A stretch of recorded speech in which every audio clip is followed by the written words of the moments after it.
What's up, people? Welcome to your 40-second Java tutorial. And in this tutorial I'm going to be going over a built-in method that Java has. It's called the toString method, and I'm going to show you guys what it is and why it's useful. And we're also going to be building part of a bigger program. This is probably going to be a two-part tutorial, so pay attention and it's going to be sweet. So the first thing that we're going to need to do is get three variables, and they're all going to be private, and they're going to be month, day, and year. So private int month, and just go ahead and copy and paste that. Take advantage of our laziness.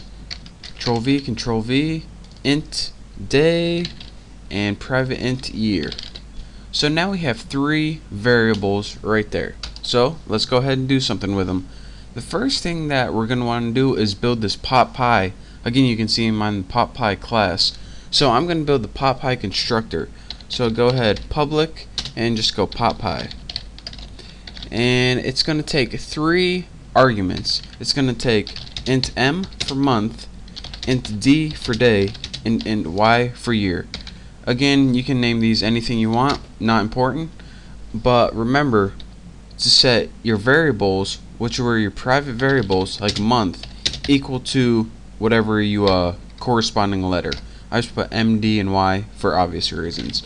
So that private day variable is going to be set to whatever we pass in for D, and that private Y is going to be set to whatever we passed in for Y. So now we got our constructor, but we want our constructor to do one more thing. We want it to print out a string. So, and we just want it to print out so we can know that our constructor worked or didn't work. Make sure you put an equal sign right there.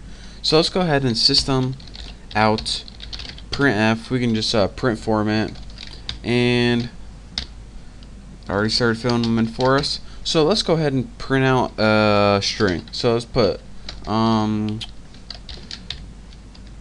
on, Haas. Let's put the constructor, make sure you spell it wrong, for this is, and then we'll go ahead and put %s, and that means string, and then go ahead and put a new line if you feel like it. If you don't feel like it, you don't gotta.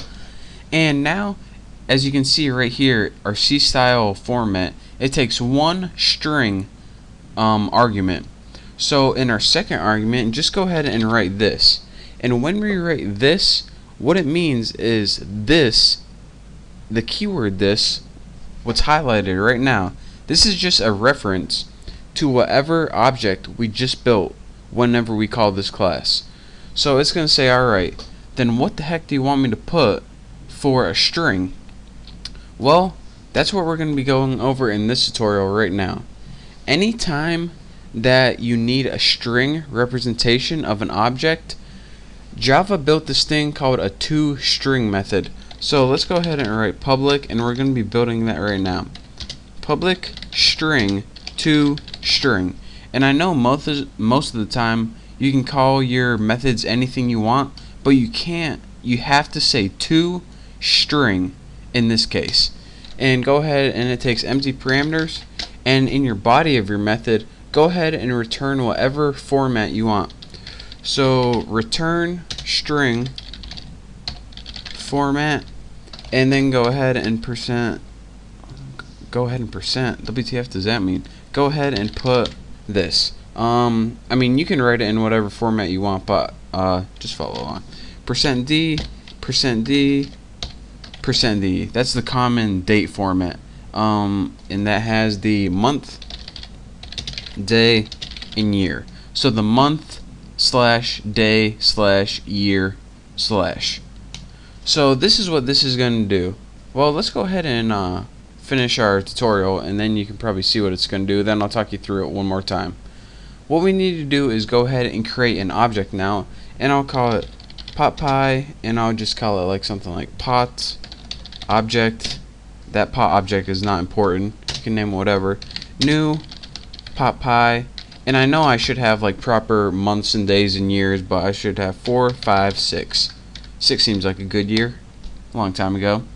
So now that we go ahead and create this object, we should get a nice little string at the end if I didn't mess anything up.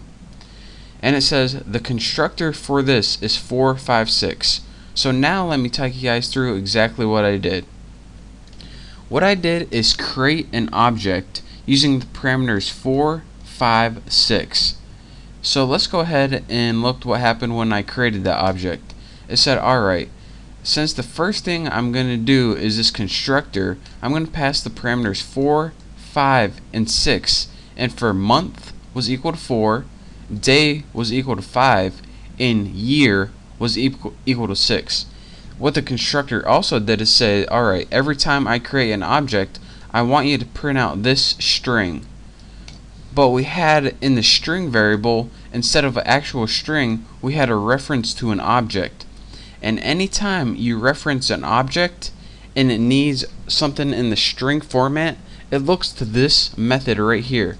What this method says is anytime you need a string representation of this object, you look to me. I'm toString, I'm built in Java, that's what I'm for. So that's why it outputted this right here. The constructor for this is 456. This is where that format 456 comes from right here. And in the next tutorial, if this seems kind of confusing, I'll show you guys a useful way why toString is actually used, and not only, you know, it might be a little confusing to understand. I mean, this is just an example, it doesn't really do anything, but in the next tutorial I'll show you guys like one example where we would actually need it and use it. But for now, hopefully you get the main idea. Again, the key points is the probably two things you're going to be confused upon is this. I mean, what's highlighted right now. Anytime you use that keyword, this, it's a reference to the current object. So it's going to say, alright, just reference the current object. So it implies that it needs a string. So since it needs a string, it says, alright, I need a string here. It says, oh, I see. That's why it gave me this toString method. So anytime I need a string, I know where to look. So, makes sense. And if it doesn't, it will in the next tutorial. But for now, thank you guys for watching. Hopefully you understand the basics of a toString method. And don't forget to name it toString. That's very important. So again, thank you guys for watching, and I'll see you next tutorial.